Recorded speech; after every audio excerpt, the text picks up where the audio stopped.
السلام عليكم، ازيكم حبايبي؟ عاملين ايه؟ النهارده عملت بقى ناجتس بطريقه جميله وسهله وبسيطه خالص. عملته بطريقه وفيره يا جماعه وكميه كبيره ما شاء الله، تحفه هتعجبكم. بصدر فرخه صغير هنعمل الكميه حوالي عن 30 قطعه. معايا بقى اول حاجه صدر فرخه حوالي عن 350 جرام، قطعته قطع صغيره. بعد كده بقى جبت بطاطايه واحده كبيره، قطعتها برضو كده، قشرتها الاول وبعد كده قطعتها الى قطع صغيره. وبعد كده بقى هغسلها حلو وانضفها واحطها في حله وارفعها على البوتاجاز تنسلق السليق الطبيعي خالص. هنسلقها سليق طبيعي يا جماعه خالص لحد ما تستوي تماما بالشكل ده. بعد كده هجيب الكبه بتاعتي بقى وهنزل بقى بالصدر الفرخه اللي انا قطعته، هفرمه فرم ناعم لحد ما يبقى ينعم معايا خالص تماما بالشكل ده. هفضل افرم فيه بقى لحد ما ينعم معايا خالص ويبقى حوالي، يعني هيبقى زي عجينة كده، يعني مفرومة ناعم بالشكل ده بنفس الطريقة. هنركنه على جنب بقى ونجيب البطاطس بتاعتنا بعد ما اتسلقت، صفيناها من المية، حطيتها ببولة وهبدأ اهرسها بقى بالهرسة بتاعتي او الشوكة بتاعتي بالشكل اللي انتوا شايفينه ده. لازم نهرسها برضو تماما، ما يبقاش فيها اي قطع خالص او اي كتل بالشكل اللي انتوا شايفينه ده.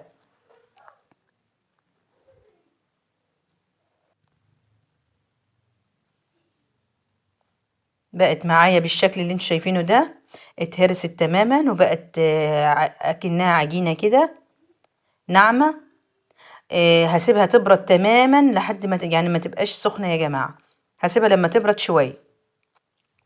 بعد كده هنزل بالبهارات بتاعتي، توم باودر معلقة كبيرة، ومعلقة كبيرة بصل باودر، ونص معلقة صغيرة من البابريكا، ومعلقتين كبار من معلقة كبيرة قصدي من المرقة الفورية، ومعلقة من الدقيق، ومعلقتين اتنين من الفيجيتار الحار او البارد، ونص معلقة صغيرة من البيكنج باودر، ونزلت برضو ب6 معالق من البقسماط بالشكل ده.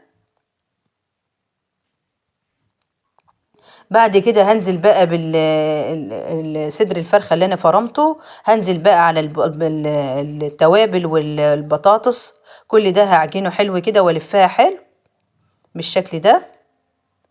هنزل بقى ببطين 2 عشان يعملوا معانا بقى تماسك كمان. هنزل ببطين 2 وهبدأ ألف بقى كل العجينة دي والفها حلو لحد ما تتشبع كلها من بعضها كده والبيض ده يختفي تماما.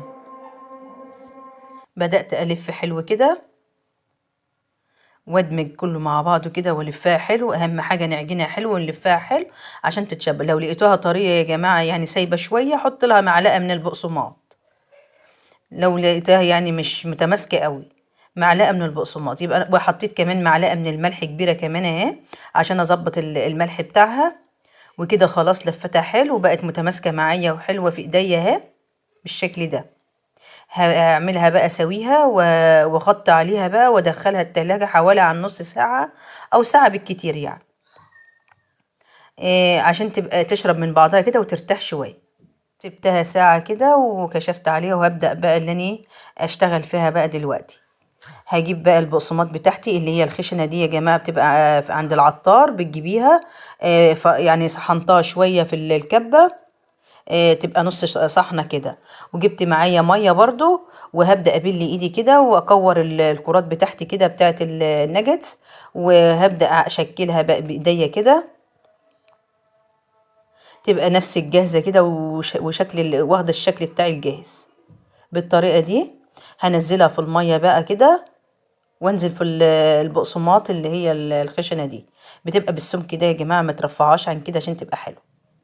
ونزلت في المية كده وهبدأ احطها في البقسماط. لو عايزة تحطيها تاني في المية وترجعي تحطها في البقسماط براحتك انتي، بتعمل لك الطبقة بتبقى تقيلة شوية. ببدأ اكورها برضو بنفس الطريقة وببدأ اعملها كده زي صباع الكفتة واعملها واسحبها من تحت كده بايديا تاخد الشكل بتاع الناجتس كده الجاهز بالطريقة دي، وانزل في المية واحطها في البقسماط اهي سهلة خالص وبسيطة، ما خدتش مني اي وقت ولا مجهود، ولا خدت مني اي دقايق. انت بتدخلي تعمليها على طول، وهتنفعك كمان في رمضان، بتبقى جميلة. لو عملتيها وجهزتيها وحطيتيها في الفريزر لرمضان، بتسحبي منها كده وتحمري على طول، تاخدش منك وقت، تبقى جاهزة عندك.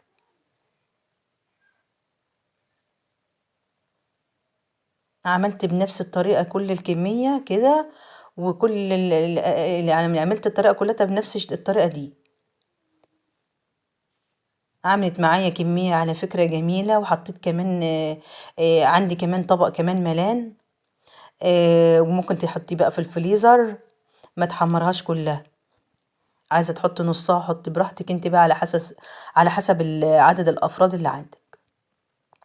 حطيت بقى زيت غزير، سبته لما سخن تماما، نزلت بالناجتس بتاعتي بقى كده بالشكل ده، وهبدأ اقلبها كده من الوقت للتاني لحد ما تاخد اللون من كل الاتجاهات. بتطلع معايا بقى تحفة يا جماعة، وطعمها رائع. شوفوا لونها وشكلها عامل ازاي، لونها جميل، وهي اجمل كمان واطعم. شوفوا، احلى من الجاز كمان، انت مش ضامنه الجاز كمان الفراخ شكلها ايه. انت بتعمليها في البيت بطريقه جميله وسهله وبنظافه، وكل حاجه حلوه في البيت. فاحنا نحاول ان احنا بقدر الامكان ان احنا نعمل كل حاجه في البيت وبطريقه حلوه وبنظافه. شوفوا المنظر بتاعها، شوفوا لما انكسرت بقت جميله ازاي، ما شاء الله يا جماعه، تحفه تحفه. مش هقدر اوصف لكم، اكتبوا لي في الكومنتات وقولوا لي ايه رايكم لما تجربوها. لايك وشير لو عجبكم الفيديو.